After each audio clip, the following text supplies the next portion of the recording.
Chairman Hussain Mohammad এরশাদ বৃহস্পতিবার দুপুরে রাজধানীর গুলশানে এক জরুরি সংবাদ সম্মেলনে এই সমর্থনের কথা জানান এরশাদ।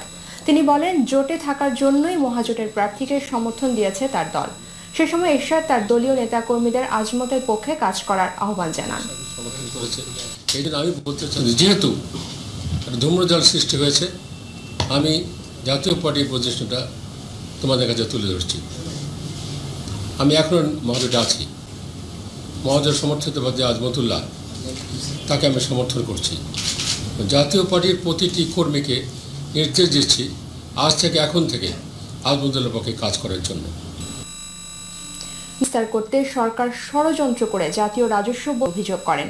আর জেলা জাতীয় পার্টির সাধারণ সম্পাদক নুরুল ইসলাম বলেছেন, কেন্দ্র থেকে যাই বলা হোক, মাঠ পর্যায়ের নেতাকর্মীরা 18 দলের পক্ষেই কাজ করবে। জাহিদ জনের রিপোর্ট। নির্বাচনী প্রচারণার শেষ দিনে নিজেকে যোগ্যতম মেয়র প্রার্থী হিসেবে প্রমাণ করতে বিভিন্ন এলাকায় জনসংযোগে অংশ নেন এম এ মান্নান। সে সময় তার সঙ্গে প্রচারণায় অংশ নেন জেলা জাতীয় পার্টির সাধারণ সম্পাদক নুরুল ইসলাম। এম এ মান্নান নিজের জয়ের ব্যাপারে শতভাগ আশাবাদ ব্যক্ত করেন। আমি তার কাছে দোয়া চেয়ে দিয়েছেন, আমাকে দোয়া দিয়েছেন এবং আমাকে সমর্থন দিয়েছেন। এখন কি কারণে আজকে নির্বাচনের একদিন আগে উনি এটা করছেন সেটা আমি জানি না, বলতে পারবো না। তবে আমাকে যারা ভোট দেওয়ার তারা ভোট দিবে, জাতীয় পার্টি যারা দেওয়ার তারা দিবে ইনশাল্লাহ, এবং টেলিভিশন প্রতীক লক্ষ লক্ষ ভোটের ব্যবধানে ইনশাল্লাহ। সে সময় নুরুল ইসলাম জানান, জেলা জাতীয় পার্টি এম এ মান্নানের পক্ষে কাজ করবে। সিটি অন্তর্ভুক্ত জাতীয় পার্টির কোনো নেতাকর্মী আওয়ামী লীগকে ভোট দিবেন।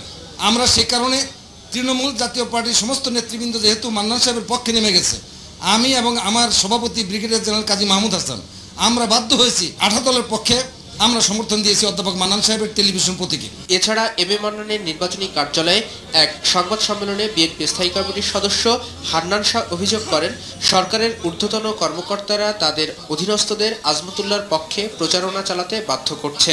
ভোট কেন্দ্রে কোনো বিশৃঙ্খলা সৃষ্টি করা হয় অথবা ভোটের ফলাফল নিয়ে কোনো কারচুপি করার চেষ্টা করা হয়, ভোটার এবং জনতা মিলে, আমাদের কর্মীরা মিলে তাকে ইনশাল্লাহ প্রতিহত করবে। এবং আমরা মনে করি যারা বেআইনি কাজ করবেন তাদের মধ্যে আর দুর্বৃত্তের মধ্যে কোনো তফাৎ নাই। অভিযোগের তীরছোড়া থেমে না থাকলেও গাজীপুরবাসীর প্রত্যাশা 6 জুলাইয়ের নির্বাচনের মধ্য দিয়ে তারা খুঁজে পাবেন একজন যোগ্য নগরপিতা।